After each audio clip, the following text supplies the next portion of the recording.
How do you avoid 12 big traps when you're learning guitar?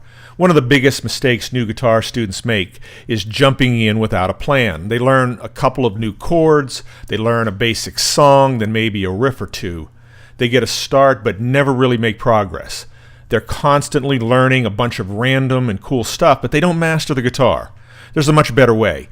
To do this right, you need two things: a plan and checklists. Some people call this a method.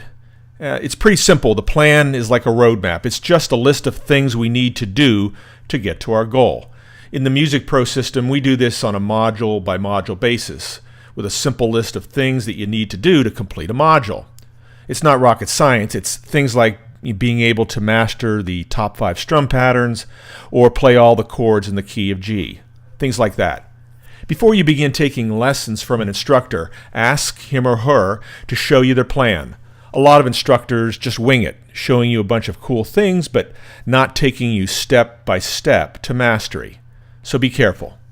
Ask him or her, what is their plan to get you from where you are now to where you want to go? Ask to see the books and the materials they're going to use. You want to know what it's going to take to get you to your goal, and you need to know when you've arrived. So that's the plan, the roadmap. You need this to know where you're going. The second thing are checklists, simple tools to track your progress. For example, in our system, we have practice guides with specific things to work on. Then you can use a simple practice checklist tool to keep track of what you're currently working on. And then finally, the module checklist allows you to check things off. You can put in the date, and then you're ready to move to a new skill. You may not need this level of detail, but you really need to keep track of where you're going, and checklists do the trick. So make sure you have a plan and use checklists to track your progress. Here's the second trap. Many new guitar players do not start with a strong foundation of chordal harmony. A lot of instructors and guitar instruction books jump right into playing individual notes and melodies, and then they stay there. New guitarists learning like this don't advance very fast. You absolutely need to know how to learn scales and melodies like this, but not without first getting chords and harmony in place. Chordal harmony is really simple. It's just learning chords and keys. A key is just a collection of chords that sound good together, like the 3 major chords and the minor chords. And by learning this chordal harmony, you know how a key works and how chords work in songs. We recommend learning the chords in the top 5 guitar keys. That's C, G, D, A, and E. The advantage of learning chordal harmony is it gives you the skill to learn and master the common chord progressions used in music, and it gives you the skill to play songs in different keys just by knowing chord numbers. This is called relative numbering, or Nashville numbering. So make sure you learn how chords and keys work right out of the gate. Trap number 3 is getting stuck in cowboy chord land. Most new guitar students never escape. Cowboy chords are open chords. They're played with a lot of open strings. The other type of chord is a bar chord. Bar chords are played using the index finger to play chords anywhere on the fretboard. Open chords are great. They're rich, beautiful, and you need to master the top 14 open chords for major and minor and the dominant 7th. But you can't stay with just open chords if you're really going to master the guitar. You need to learn the bar chord. Here's the problem. Some instructors won't introduce the bar chord early. Some think it's too hard to learn. They don't know how to prepare a student to develop the physical strength and the skill to master the bar chord early. We found that you can get there fast by doing something called bar isometrics. It's physical strength training modeled after the kind of interval training used by elite athletes, and it works. Just to devote a few minutes a day doing bar exercises. You use a couple of simple chord shapes, the E minor shape, the E, the A, and the C shape. And then working with these with simple press, play, and release, up and down the fretboard, you get there. The nice thing about bar chords is that once you learn bar, you just need to know a few shapes to master hundreds of chords. This includes the big 3, the major, the minor chords, and the 7th chords. learn the big three, and you have the foundation of all the primary chords you need to play just about every song. Trap number 4 is your guitar.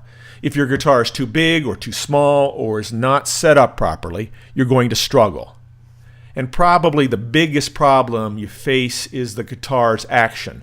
Now that's the distance between the strings and the fretboard. Too close and the strings buzz. Too far away and you'll have difficulty mastering the bar chord because it'll be hard to press and hold the strings. This is a good thing to have checked out by someone at a guitar store or an instructor.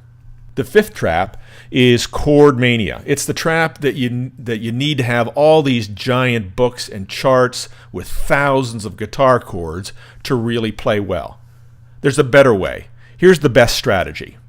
Start by learning your top 14 open chords and learn how those chords work within the top 5 guitar keys. Master the primary chords in the top 5 guitar keys. Now there's a total of 12 keys in music, but the top 5 guitar keys have the most open chords. The top guitar keys are C, G, D, A, and E. For each of these, learn the big 3 chords. These are the foundation chords for playing any song. Once you learn these, you can play just about anything. Learn these first before you start adding the more exotic chords. Here are the big 3, the major chords, the minor chords, the 7th chords. Make sure you learn to master the bar chord and start early. As you're building strength to play the bar chord, master 9 movable shapes. The A shapes, the C shapes, and the E shapes. By learning just these 9 shapes, you'll be able to play up and down the fretboard, playing all the major, the minor, and the dominant 7th chords in all 12 keys. This gives you the ability to play 108 chords with just 9 shapes. The nice thing about these 9 shapes is that just with some minor changes in fingering, you can then play more than just the major, minor, and the 7th chords. You'll have the foundation to master and use other chords and enhance your songs with chords like the minor 7ths, the major 7ths, suspended chords, and others. Trap number 5 is practicing like a robot. You don't want to practice like a robot. A lot of new musicians waste time and effort in their practice by mindlessly going through the motions. Learning how to practice is critical to mastering the guitar. So how do you keep from being a robot? First of all, use your checklists as guides. If you're using a learning system like our Learn Guitar course, you can follow the practice guidelines. If you have an instructor, get specific direction and on what and how to practice. We recommend breaking practice down into 3 parts, about 5 to 10 minutes in the beginning where you prepare with warm-up exercises like bar isometrics or scales, then a 10-minute concentrated practice section, and finally a section where you perfect songs. We also recommend planning your practice. Use checklists to stay focused. Your practice should be deep, focused practice. Deep practice starts by breaking things down into its smallest components. For example, when you're learning a new song, a chord progression, or a melody, break things down, master each section, then combine them.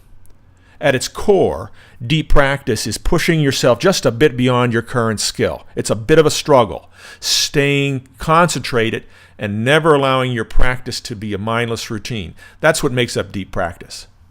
Studies have shown that 20 minutes of deep practice is equivalent to 1 hour of more typical robotic type practice. Number 7, this is the trap of hit or miss practice. Hit or miss, it's a little bit here, a little bit there. It's inconsistent practice. So avoid this trap by practicing a minimum of 4 times per week. Frequency here is the key. And spend a minimum of 30 minutes in deep focused practice. Number 8 is the fear of music theory. Most new guitar students don't learn theory. It seems daunting, but it's actually pretty simple when you realize that there are only a few things you really need to know. Here they are. The core things are, starting with the first one here, you really need to memorize the music alphabet. Then you need to know string names and how to find the notes on the fretboard. You need to know how a major scale is built. And you can start with something simple like the key of G. It's important to know the basics of how a chord is built and how to read a chord frame. You need to know the concept of a key. By the way, it's just a collection of chords that sound good together. You should know what a chord progression is. This makes it easy to learn songs, and it helps you play by ear. You need to learn the basics of reading tablature. And you should learn the basics of regular, standard music notation. Trap number 9 is learning only tablature. Some new players just learn tablature. Now, tablature is great for showing guitar fingering, but you really need to learn standard music notation as well. If possible, you want to use charts and books that show you both. This gives you the best of both worlds, the fingering and simplicity of tablature and the precise rhythm that you get from standard notation. Number 10 is the trap of not focusing on rhythm. Many new guitar students struggle with good rhythm. Here's how to fix it. Use a metronome in practice and build good foot skills. This is moving your foot to the beat. You're building your own internal metronome. Keep your hands in sync. For example, if you're strumming with your right hand, don't pause while your left hand changes chords. Keep things in sync.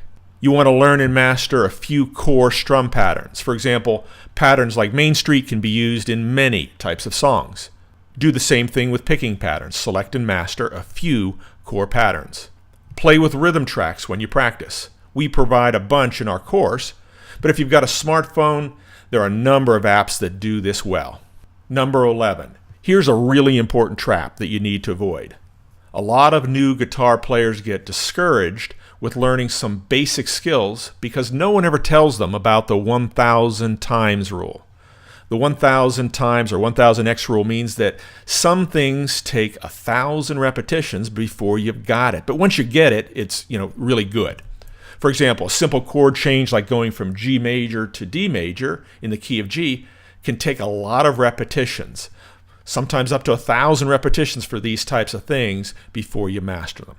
The key thing is just to stay with it. Inch by inch, everything is a cinch. And finally, number 12, choosing the wrong instructor. And this is a common trap, learning from the wrong one. And here are 3 top tips to avoid this trap. Number 1, make sure your instructor follows a well-crafted plan and can clearly show you the path they intend to take you. Ask them to show you all the materials they plan to use, and find out how he or she is going to make sure you stay on track. Number 2, learn from a teacher who is well-grounded in music harmony. That's how chords and keys work together. That's the foundation. And then if possible, learn from an instructor who has formal music training. You want to learn those core essentials of music theory, and you want to present it simply and clearly. Instructors with formal training usually are well-grounded and keep things simple. They're also not afraid of music theory. A lot of self-taught guitar teachers avoid theory like the plague. So that's it, 12 traps and how to avoid them.